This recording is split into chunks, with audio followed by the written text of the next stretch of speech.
Buongiorno a tutti, amici di Angolo Nerazzurro, bentornati sul canale. Partiamo col solito recap giornaliero su ciò che succede in casa nerazzurra e ciò che scrivono sulla nostra Inter e oggi si parla naturalmente di calciomercato, ci sono diverse novità, qualcuna in realtà non particolarmente esaltante. I nomi sono i soliti, quello di Palestra in primis, poi si parla di Solé, di Jones e di Provedel.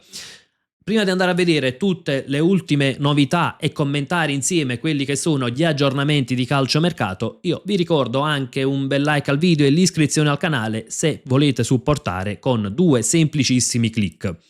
Iniziamo dalla Gazzetta dello Sport che titola Palestra pronto rilancio. L'Inter vuole l'esterno in ritiro così l'offerta salirà a 45 milioni. Occhio perché da questo punto di vista sembra una notizia un po', diciamo così, esaltante. Andiamo a leggere quello che scrivono anche il Corriere dello Sport e Tutto Sport e poi facciamo un recap generale della situazione sul nome di Palestra. Il Corriere dello Sport titola Il nodo di OH3. I parametri della Chiusa mettono a rischio l'operazione Palestra. L'Atalanta ha alzato la valutazione dell'esterno fino a 53 milioni. Marotta chiede alla proprietà uno sforzo ulteriore. Sullo stesso tema scrive anche Tutto Sport e leggiamo Palestra, Muro, Atalanta e Cocchi non convince. Giuntoli vuole più di 50 milioni per dare il via libera all'Inter. L'ultima offerta infatti recapitata dall'Inter era di circa 42 milioni. L'Inter sarebbe pronta ad alzare l'offerta a 45 milioni.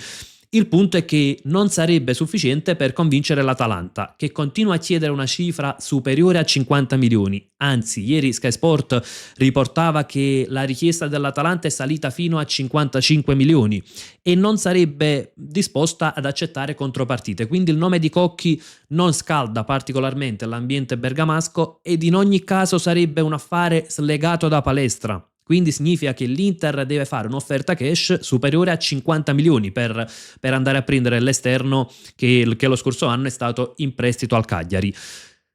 Il Corriere dello Sport riporta anche quelli che sono però i paletti di OH3, perché ricorda quelli che sono stati un po' i paletti dello scorso anno, quindi il diktat su ogni acquisto era costo del cartellino massimo di 25 milioni, l'ingaggio annuale di circa 2,5 milioni netti, per portare poi un costo complessivo sul bilancio annuale non superiore ai 10 milioni. Ricordiamo, parliamo di costo sul bilancio annuale dato dall'ammortamento più l'ingaggio lordo.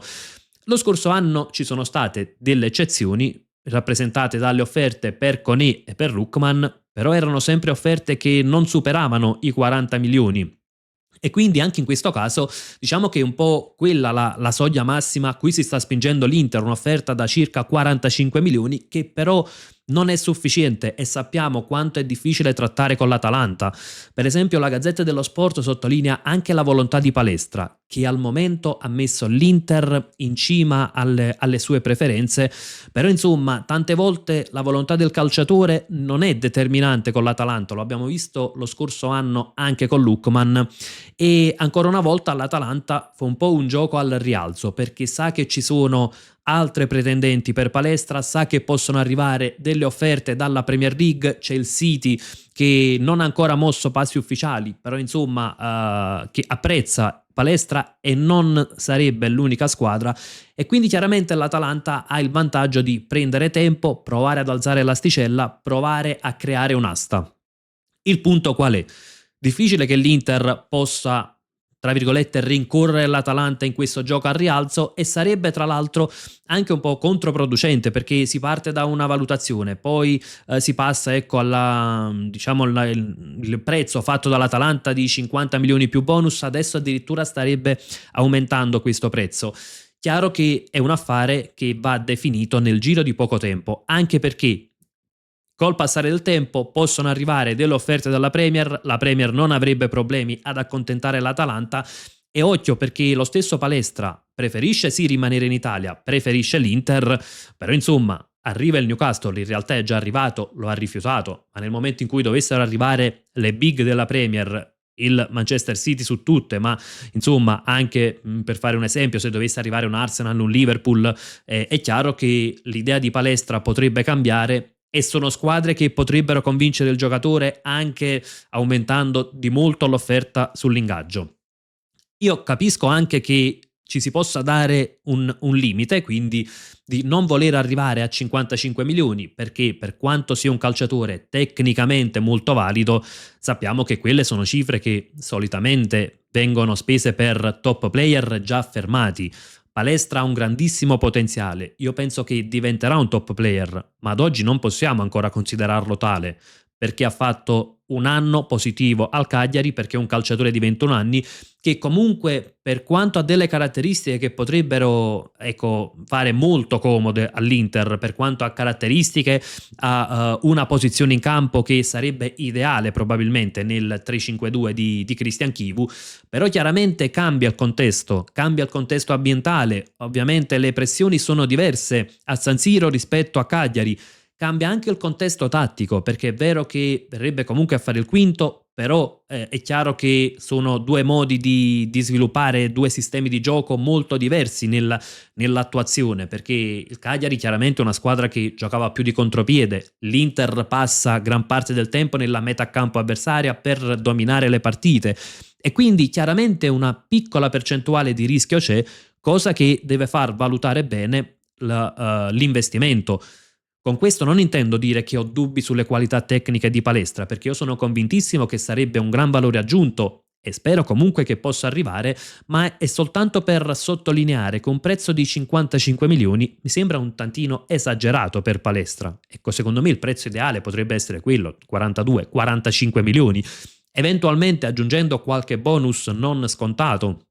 come potrebbe essere la vittoria del campionato o sul rendimento di Palestra. 55 milioni mi sembra una cifra molto esagerata. Però il punto è quello che bisogna comunque definire in un senso o nell'altro nel più breve tempo possibile. In primis perché tanto l'Atalanta difficilmente abbasserà le sue richieste e quindi o si va incontro alle richieste dell'Atalanta oppure si punta su un altro obiettivo.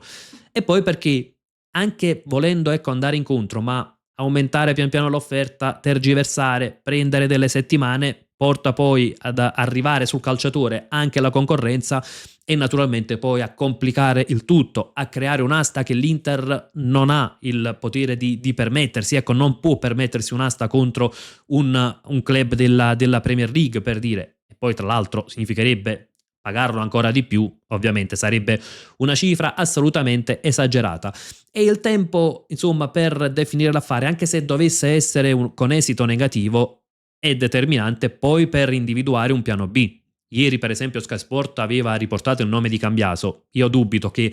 possa essere un nome valido, innanzitutto perché il più delle volte è stato schierato sulla sinistra Cambiaso e comunque il suo piede preferito è il sinistro, ma non credo che sia un nome alternativo a Palestra. Io penso che in realtà non ci sia neanche un vero e proprio piano B a Palestra, però bisognerebbe individuarlo perché la trattativa con l'Atalanta non è semplice e la mia sensazione è che è una trattativa che potrebbe rischiare di saltare, perché se OH3 non accorda di alzare l'offerta oltre i 50 milioni è chiaro che il rischio diventa molto concreto che il tutto possa saltare e che quindi l'Inter si trova in questo momento senza il quinto di destra titolare. Proseguiamo anche con gli altri articoli di giornata e leggiamo sul Corriere dello Sport: Jones rush inglese per un Inter da Premier. Il club nerazzurro convinto che il centrocampista dei Reds possa essere devastante come McTominay con il Napoli. Davanti a 25 milioni il Liverpool potrebbe dire sì. Ecco, Jones rimane sempre un affare a cui l'Inter è particolarmente interessata. È stato sottolineato anche dalle parole di Ausilio che abbiamo riportato ieri nel video di ieri e quindi insomma è quel tipo di calciatore che potrebbe portare caratteristiche diverse, potrebbe aiutare Chivu a cercare quell'intensità da Premier, è proprio un qualcosa su cui sta lavorando Christian Chivu già dallo scorso anno, quando ha cercato di aumentare l'intensità, di portare un ritmo più europeo per dare proprio una mentalità europea all'Inter, e Jones in questo senso aiuterebbe parecchio. La distanza è ancora ampia, però insomma l'Inter potrebbe provare l'accelerata, cercando un accordo a metà strada, quindi tra i 20 offerti e i 30 richiesti dal Liverpool sui 25 si potrebbe anche chiudere e quindi l'Inter potrebbe avere un tassello in più a centrocampo. A 30 milioni l'Inter probabilmente non arriverà, anche in virtù della scadenza di Jones del 2027, quindi insomma pagare un calciatore a 12 mesi dalla scadenza ben 30 milioni, eventualmente più la percentuale sulla futura rivendita, sarebbe forse un costo troppo elevato, anche perché ad oggi l'Inter non ha immediata necessità di un centrocampista. Le necessità più immediate sono in altri ruoli e quindi sul quinto di destra o appunto, come leggiamo nell'articolo di Tuttosport, in difesa. E arriviamo proprio alla difesa, leggiamo Inter, Solé si fa subito, già in ritiro con Chivu. Ausilio l'ha promesso all'allenatore che ha già salutato Acerbi e Darmian. Il DS ci prova pure per Jones, ma in mezzo, con Stankovic e Massolen più probabile rinnovo di Mkhitaryan, l'emergenza è minore. Appunto ciò che stavamo appena sottolineando, anche dal punto di vista quantitativo a centrocampo l'Inter è completa, pur considerando eventualmente Frattesi in uscita, perché si attende l'offerta, ecco, si era parlato di interessi dalla Premier, potrebbe esserci l'interesse del Napoli, della stessa Juventus, ecco, potrebbe esserci l'interesse su Frattesi, si era ipotizzato anche uno scambio Frattesi-Cambiaso, ma la vedo comunque anche questa un'ipotesi non semplicissima, però comunque ecco, escludiamo Frattesi dal conteggio dei centrocampisti, ipotizziamo che Massolen possa andare in prestito, l'Inter avrebbe comunque 6 centrocampisti in rosa. Insomma, Jones non è una necessità immediata, è soltanto per aggiungere una caratteristica in più. Discorso diverso sulla difesa invece, perché in questo momento l'Inter ha praticamente i 3 difensori titolari, Bis e Caganci Bastoni, Carlos Augusto che fa un po' il vice Bastoni e il vice Di Marco, e poi non c'è più nulla in pratica perché De Vrij non ha ancora accettato il rinnovo e, come abbiamo appena letto, ovviamente come ben sappiamo Darmian e Acerbi sono andati via, andranno via, o meglio il 30 giugno a parametro zero. Insomma, l'Inter ha necessità immediata di prendere almeno un difensore e quindi potrebbe provare l'accelerata per Solé per dare appunto il calciatore già dall'inizio del ritiro a Chivu.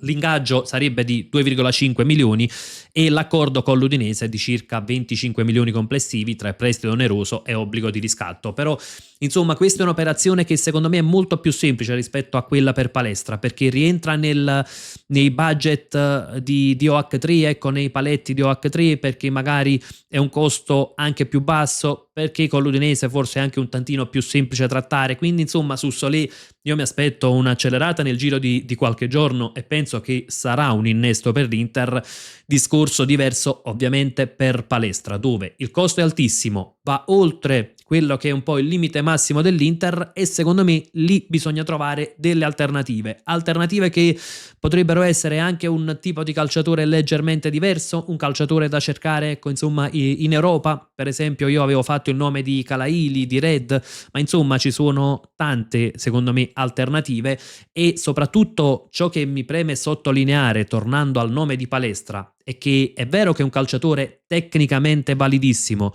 ma non è possibile che non ci sia un'alternativa. Ecco, se Palestra decide di non arrivare all'Inter, non finisce lì il mondo Inter, esistono delle alternative. Passiamo anche agli ultimi articoli che andiamo a riprendere, c'è quello relativo a Provedel, 2 milioni in ballo con la Lazio. L'offerta dell'Inter infatti sarebbe di 3 milioni, la Lazio ne chiede 5, insomma distanza in questo caso davvero poco ampia, insomma si può trovare l'accordo anche inserendo dei bonus, magari Tuttosport ipotizza anche il bonus sulla vittoria del campionato, ma 2 milioni è una distanza che è assolutamente ecco, si può cucire tranquillamente con la distanza tra Inter e Lazio. Provedel ha messo l'Inter in cima alla lista delle preferenze, anche perché pur partendo da 12esimo potrebbe comunque andare a giocarsi il posto con Pepo Martinez e sarebbe la grande chance della sua carriera. Leggiamo anche l'ultimo articolo ed è relativo alla previsione di bilancio. L'Inter chiuderà anche quest'anno il bilancio in positivo nonostante una Champions che non ha regalato lo stesso percorso dello scorso anno. Il 30 giugno 2025 il risultato netto fu un più 35,4 milioni, quest'anno sarà un bilancio in positivo di circa 10 milioni. È vero che dopo aver parlato dei paletti di OH3, della possibilità che possa saltare l'affare Palestra, sembra un articolo in cui vince soltanto OH3 tra virgolette, però sappiamo che avere i bilanci in ordine, avere una squadra sostenibile poi aiuta tantissimo anche a mantenere quel livello di competitività e anche quando i nostri dirigenti cercano comunque di dare un occhio al bilancio, di, ecco, di non fare delle spese folli, è vero che dal punto di vista del tifoso può in un certo senso, ecco, dispiacere, può far anche arrabbiare, perché magari, ecco, sembra che per pochi milioni non si vadano a prendere calciatori, però poi, ecco, avere una squadra coi conti in ordine ci permette comunque di mantenere quel livello di competitività, di non avere necessità di fare plusvalenze, di permetterci anche di rifiutare delle offerte per